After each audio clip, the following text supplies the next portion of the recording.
everybody, welcome back to the Five Guys Pokemon League. I am Charlie, captain of the Toxboxers. I'm here with Jules, captain of the Go-Goats. Hey everybody, how's it going? And we have another FPL battle for you here today. I don't know why I said that like that. That was like really like awkward. I don't know. Leaning into it, that's fine, that's fine. This battle's looking to be exciting because we got the, are you ready for it? Song of Ice and Dragons. Oh my God! I think we should probably introduce the teams first before we get into your really witty, your wordplay. Dude, I got fucking hot D on the brain. I got brain worms right now. Okay. We got RNGsus, piloted by Alex, versus the Pimps, who are piloted by Jackson. And why don't you go into your your analysis here, Jules? Okay, yeah. So my great analysis is basically as you can see, there's some pretty good dragon types on both teams, and the both ice type Pokemon on both teams are also very important because what's stopping a sweep from both of these teams is the Ice Shard right on the Sneasel and the Ice Shard on the Mamoswine. So that's going to be really interesting. They both want to make sure that if the opposing dragon is alive, they have to keep the ice type alive, and both players are going to be trying to do their best to outmaneuver and pressure those respective ice types and dragon types. Yeah, for sure. Sorry, did you have more? No. Okay. I will say, outside of this Sneasel, though, I'm looking at this Garchomp specifically, and it's going to have a really, really good matchup. It's with a Scale Shot up, it outspeeds the whole team. I mean, even a Dragon Dance Salamence or a Scarfed Entei, it's going to outspeed. And with a Swords Dance up, I don't see a single thing on this team that Garchomp's not going to OHKO. Either a Fire Fang for Scizor or a maybe like an Earthquake for Primarina. I don't see anything that this Garchomp doesn't one-shot with the Swords Dance up. So I think this Garchomp is going to be really important to not only keep alive for Alex, but to set up and get rolling early, and especially just try to take out Sneasel and deal with it that way. Yeah, absolutely. And then of course the Hippowdon interaction with Sandrush is gonna be spicy. I'm really looking forward to that. Yeah, it's kind of a bit of a counter synergy sort of, or a bit of like unexpected tech that that Jackson has this battle is with Hippowdon's Sandstorm. Lycanroc will be able to double its speed if it's carrying Sandrush, which is usually the ability that Jackson takes on Lycanroc. If you don't have a Sand Sitter, Inner Focus is probably better, but in this battle, I can't imagine that Jackson didn't give it Sandrush, seeing this Hippowdon, and how Alex likes pairing that with things like Mega Garchomp or Duck Trio. So that'll be something to look out for sure. And of course the huge special defense raise that Lycanroc will get from the it'll bring it from 2 to 3 special defense. Yeah, exactly. Yeah. But anyway, I think that's kind of all at first glance. So let's get into the battle. All right, right off the bat, we see a Starmie lead into Lycanroc. This is a really good matchup for Alex here, and if he can get this burn, it'll be pretty insane. He doesn't, and Lycanroc just immediately goes for the Endeavor right off the bat, and that's that set that Jackson likes so much, the Endeavor Accelerock set,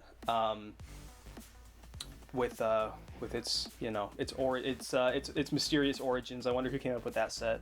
Anyway, Mamoswine's able to finish it off with an Ice Shard. Yeah, pretty good prediction from Jackson, because if Starmie goes for like a Rapid Spin and then a Scald, like it spells disaster. So yeah, if I'm Alex there, I probably go for Rapid Spins until I see the Stealth Rock come up, or until I see the Stealth Rocks go away, and then I'll click Scald, just because I know that Endeavor set is so powerful. But that works too. I think his main goal was just, there's the Whirlwind to get the setup Scizor out of the way. Ooh, but a Whirlwind's right into the biggest counter on Jackson's team. Yeah, now we'll see if Lantern's able to stand up to this thing, and it's really not. This Primarina is just so strong. It's so difficult to beat this Primarina. Almost nothing lives 2 hits from this thing. It's crazy.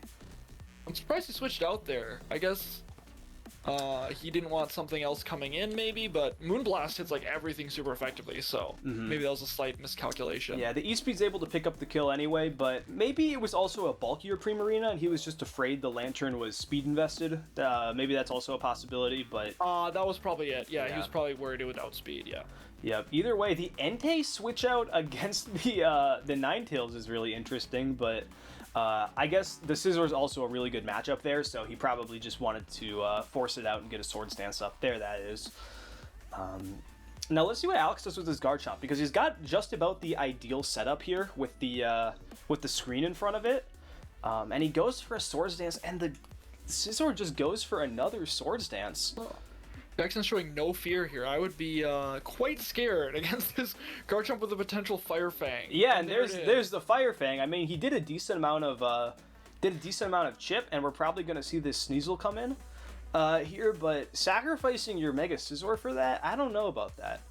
And there's the switch out, and here's the Brick Break off of Sneasel, which is great tech for a team that you know is going to be running screens. And here, you gotta wonder why Alex didn't just go for Moonblast. You'd think he'd want to just Oko this, probably the biggest threat to his Garchomp, but he's able to pick up... his remaining team as a whole, yeah. Yeah, he's able to pick up a nice Freeze Dry against this Primarina, but with this Ninetales down, I don't know what he's gonna do against this Sneasel anymore. Maybe just Mamoswine's gonna live something, but I think we're gonna see an Entei switch in right here. Yeah, I'm gonna assume he's gonna go back. Ooh, okay. I don't know. I would have probably just gone back into Hippowdon there. Even if you're sacking the Hippowdon, Garchomp just comes in and scores a KO with Earthquake. So now you're basically giving Sneasel, free reign to run over the rest of your team with an Ice Shard or an Icicle Crash, depending on what it's bringing. And there's the Icicle Crash right there. Yeah, it looks like this might just sweep the rest of the team here. Yeah, I don't think Alex has anything into Icicle Crash.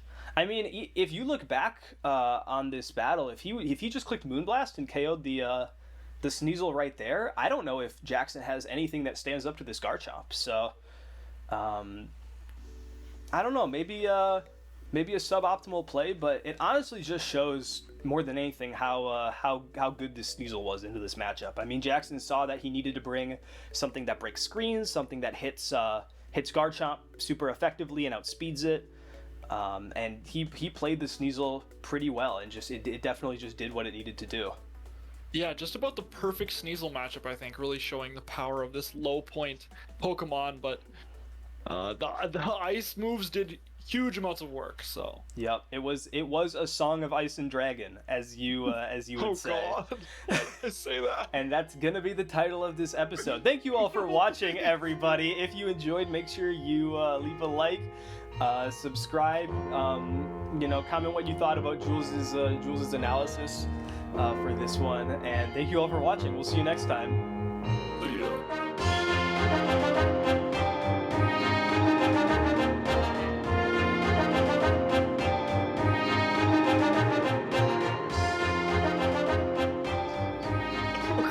Okay, cool.